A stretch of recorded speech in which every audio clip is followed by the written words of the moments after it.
Most students get this wrong after graduating in Canada. They assume they can just start working, and then suddenly realize they missed a deadline or don't qualify for a work permit at all. Here's the truth no one tells you. Getting a work permit after studying in Canada is not automatic. And one small mistake in timing or eligibility can cost you your chance to stay and work.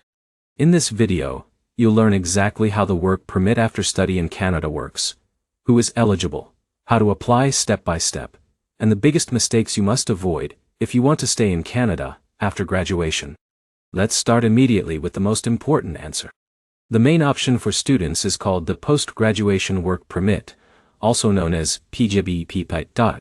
This is the permit that allows you to stay and work in Canada after completing your studies. Now here's the problem. Not every student qualifies for PGBP. This is where most people fail.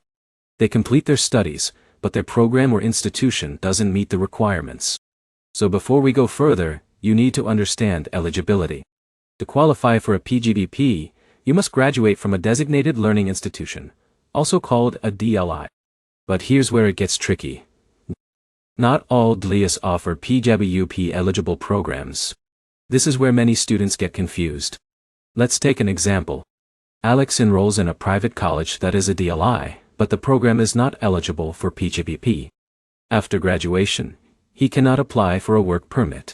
Now compare that to John, who studies at a public college with a PGBP eligible program. He can apply and stay in Canada. Same country, very different outcome. Now here's the key takeaway. Always check PGBP eligibility before choosing your course. In a minute, I'll show you how to confirm this easily. Now let's talk about the duration of the work permit. This depends on your study program length. If your program is less than 8 months, you are not eligible. If your program is between 8 months and 2 years, your PGBP is usually equal to your study duration. If your program is 2 years or more, you can get a work permit for up to 3 years. Now here's where it gets interesting. If you complete 2 programs back to back, you may be able to combine them and get a longer PGBP. But here's the problem.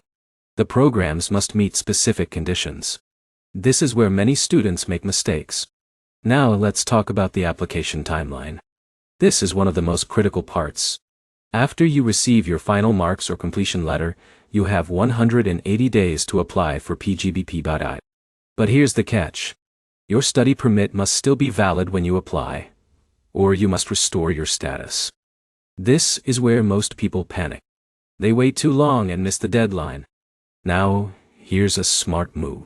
Apply as soon as you receive your completion confirmation. Don't wait.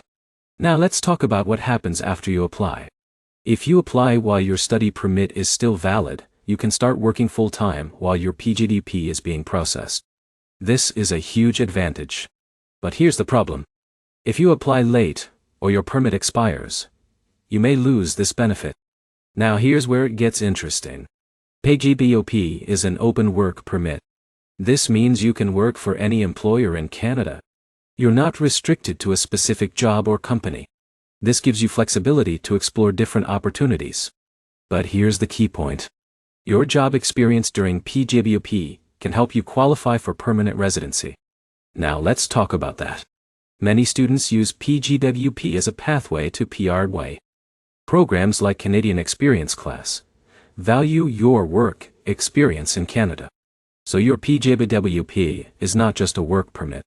It's a stepping stone. Now, here's the problem. Some students don't plan their career during PGBP. They take random jobs that don't align with PR requirements. This can affect their future chances. Now here's a better approach. Choose jobs that are relevant to your field and fall under skilled categories. This strengthens your PR profile.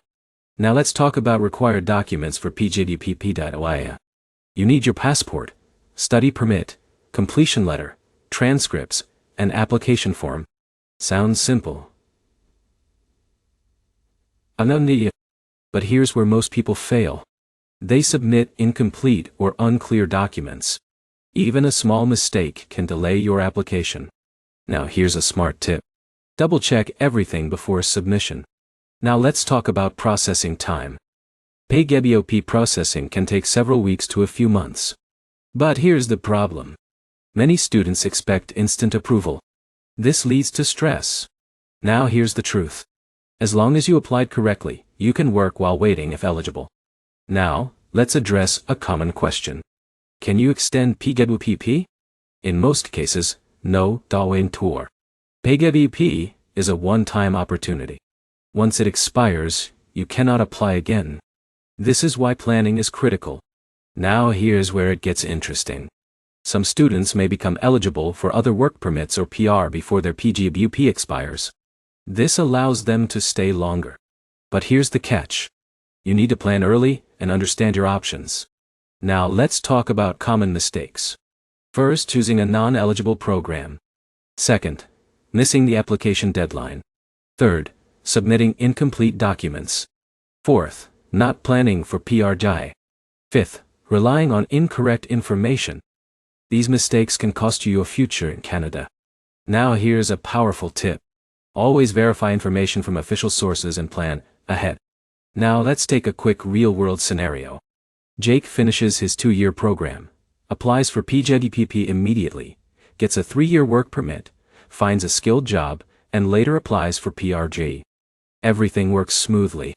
Now compare that to someone who delays their application, misses deadlines, and struggles to find the right job. Same opportunity, very different outcomes. Now let's quickly summarize everything. PGBOP allows you to work in Canada after study. You must graduate from a PGBOP EBP eligible program. Your permit duration depends on your study length. You have 180 days to apply after completion. Apply early to avoid issues. Use PGBOP to gain skilled work experience.